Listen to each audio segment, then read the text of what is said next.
Capítulo 17. Os missionários dormiram suas primeiras 4 ou 5 noites na praça do mercado.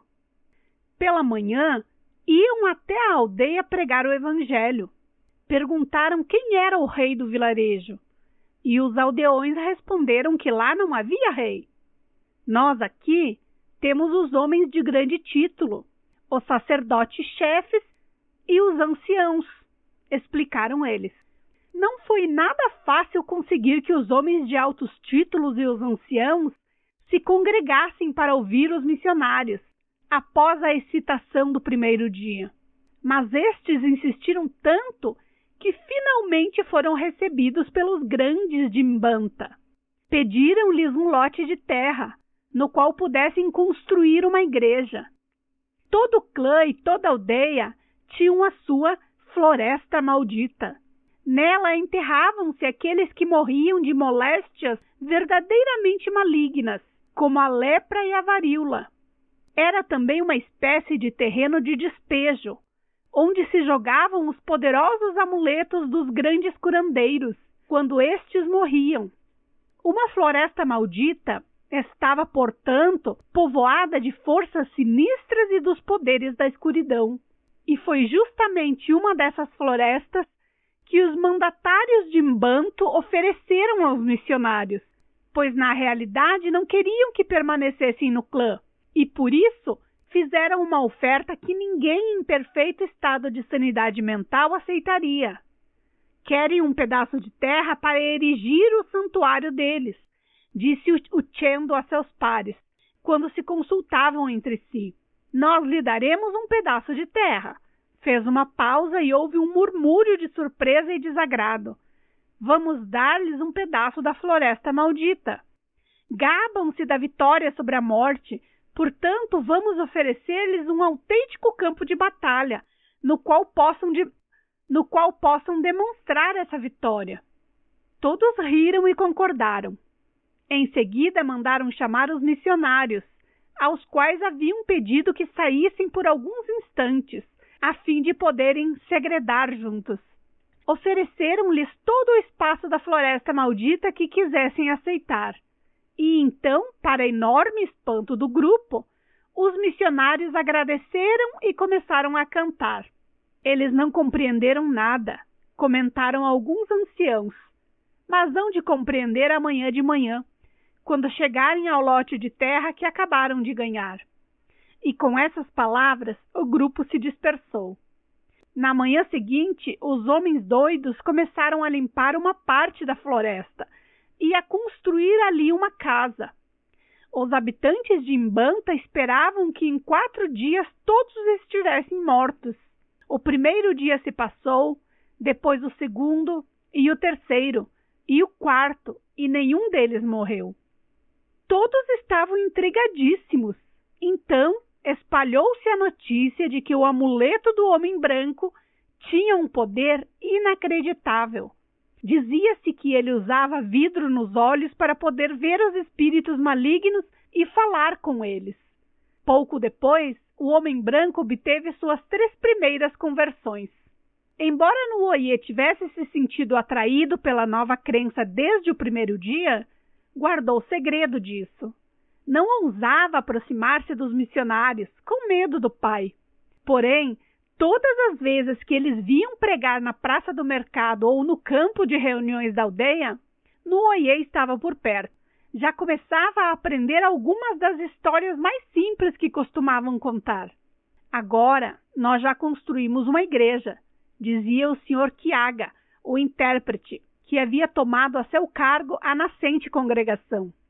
O homem branco voltara para o Muófia, onde estabelecera seu quartel-general e de onde fazia visitas regulares à congregação de Kiaga, em Mbanta. Agora que já temos a nossa igreja, dizia o Sr. Kiaga, queremos que todos vocês venham para cá, de 7 em 7 dias, adorar o verdadeiro Deus. No domingo seguinte, Nuoye passou inúmeras vezes diante da pequenina edificação de barro vermelho e sapé, sem ter coragem suficiente para entrar. Ouvia a música dos cânticos, que, embora entoada apenas por um punhado de homens, soava forte e confiante. A igreja dos missionários erguia-se numa clareira circular, que parecia a boca aberta da floresta maldita. Estaria ela à espera de abocanhar alguém de repente? Depois de haver passado e tornado a passar pela frente da igreja, Nuoye voltou para casa. Era coisa bem sabida pelo povo de Mbanta que seus deuses e ancestrais podiam algumas vezes se mostrar muito tolerantes e que, deliberadamente, eram capazes de permitir que alguém os desafiasse por um longo tempo. Porém, mesmo em casos semelhantes, não costumavam passar de um limite de 7 semanas de mercado, ou seja, 28 dias. Além desse limite, jamais toleravam que homem algum os desafiasse. Por isso, a excitação crescia na aldeia à medida que se aproximava o término da 7ª semana, a contar do momento em que os imprudentes missionários construíram a igreja na floresta maldita. Tão certos estavam os aldeões da iminente desgraça que sofreriam esses homens, que 1 ou 2 dos convertidos consideraram mais prudente suspender sua devoção à nova crença. Por fim, chegou o dia em que todos os missionários deveriam ter morrido. Mas eles continuavam vivos e construíam uma nova casa de barro vermelho e sapé, para a morada do catequista, o Sr. Kiaga. Naquela semana, mais um punhado de gente se converteu, e pela primeira vez, havia entre os convertidos uma mulher. Chamava-se Neca, e era a esposa de Amadi, um próspero agricultor. Estava grávida e já muito pesada. Nqueca engravidara 4 vezes anteriormente, e 4 vezes dera à luz. Em cada uma dessas vezes tivera gêmeos, e as crianças tinham sido jogadas fora logo após o nascimento. Tanto o marido quanto a família dele já começavam a olhar a mulher com desagrado e estranheza, e não ficaram nem um pouco perturbados ao descobrirem que ela havia fugido para juntar-se aos cristãos. Livraram-se de boa.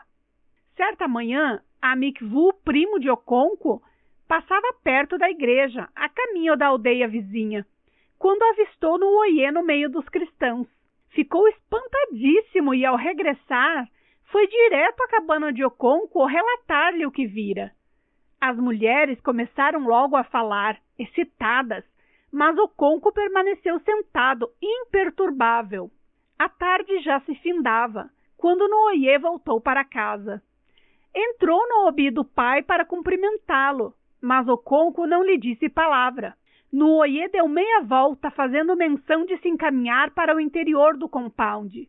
Nisto, o pai, subitamente transtornado de fúria, pôs-se de pé num salto e agarrou-o pelo pescoço. — Onde é que você estava? Ele gaguejou. Nuoye lutava para se libertar do aperto que o estava sufocando. — Responda antes que eu o mate! Rugiu Oconco. Pegou de uma pesada vara que jazia em cima da mureta e com ela aplicou 2 ou 3 violentos golpes no rapaz. — Responda! Rugiu novamente. Nuoye continuava parado a fitar o pai, sem dizer palavra. À porta, as mulheres gritavam com medo de entrar. — Largue já esse menino! Ouviu-se uma voz dizer do lado de fora do compound. Era o Chendo, tio de Oconco. — Você ficou maluco? Oconco não respondeu, mas largou Nuoye, que foi embora para nunca mais voltar. Retornou à igreja e disse ao Sr. Kiaga que decidira ir para o Moófia, onde o missionário branco instalara uma escola, na qual se ensinava os jovens cristãos a ler e a escrever. A alegria do Sr. Kiaga foi imensa. Bendito aquele que abandona o pai e a mãe por amor a mim. Recitou: aqueles que ouvem minhas palavras são meu pai e minha mãe. Nuoye não entendia bem tudo aquilo, mas sentia-se feliz por deixar o pai. Futuramente, retornaria à companhia da mãe, dos irmãos e das irmãs e os converteria à nova crença. Naquela noite, sentado em sua cabana, a contemplar a lenha que ardia, Oconco pensou longamente no assunto. Uma fúria repentina cresceu de novo dentro dele, que o fez sentir um violento desejo de pegar o facão, ir até a igreja e arrasar todo aquele bando de gente infame e desprezível. Mas, pensando melhor, procurou convencer-se de que Nuoyê não merecia que se lutasse por ele. Por quê? Soluçava em seu coração. Justamente eu, o Conco, fui amaldiçoado e tenho um filho semelhante. Via nesse fato com clareza o dedo de seu Deus pessoal, ou Xi. Pois se não fosse isso, de que outra maneira explicar seu grande infortúnio, o exílio e ainda por cima o comportamento indigno do filho? Agora que tinha tido tempo para pensar no caso, o crime do filho destacava-se ainda mais em sua arrematada enormidade. Ter abandonado os deuses do próprio pai e sair por aí com um bando de sujeitos efeminados a cacarejarem como galinhas velhas era atingir as profundezas da abominação. E se quando ele, o Conco, morresse, todos os seus filhos machos resolvessem seguir os passos de Nuoyê e abandonassem os ancestrais? O Conco sentiu um calafrio diante de tão terrível probabilidade. Probabilidade que, para ele, significava uma total aniquilação. Via-se a si próprio e a seu pai juntos no santuário dos antepassados, a esperarem inutilmente pelo culto ou pelos sacrifícios de seus descendentes. Nada restando ali senão as cinzas do passado, enquanto seus filhos rezavam ao Deus do homem branco. Se tal coisa acontecesse, ele, o Conco, os faria desaparecer da face terrestre. O Conco fora popularmente apelidado de chama estrondosa. Nesse momento, ao contemplar o fogo produzido pela lenha, lembrou-se dessa alcunha. Ele era um fogo ardente. Como era possível, então, que tivesse gerado um filho como Nuoyê, degenerado e efeminado? Talvez Nuoyê não fosse seu filho. Isso mesmo, só podia ser isso. A mulher o havia enganado. Dar-lhe-ia uma lição. No entanto, Nuoyê era muito parecido com o avô, o Noca, pai de Oconco. Procurou afastar de sua mente esse pensamento. Ele, Oconco, era chamado de fogo ardente. Como poderia ter procriado uma mulher em vez de um filho macho? Na idade de Nuoyê, Oconco já se tornara famoso em toda a Umuofia, por sua maneira de lutar e por sua bravura.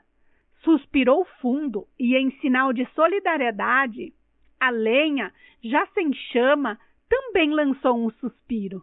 Nesse preciso instante, os olhos de Oconco se abriram e ele compreendeu tudo com absoluta clareza. O fogo ardente procria a cinza fria e sem força. Tornou a suspirar profundamente.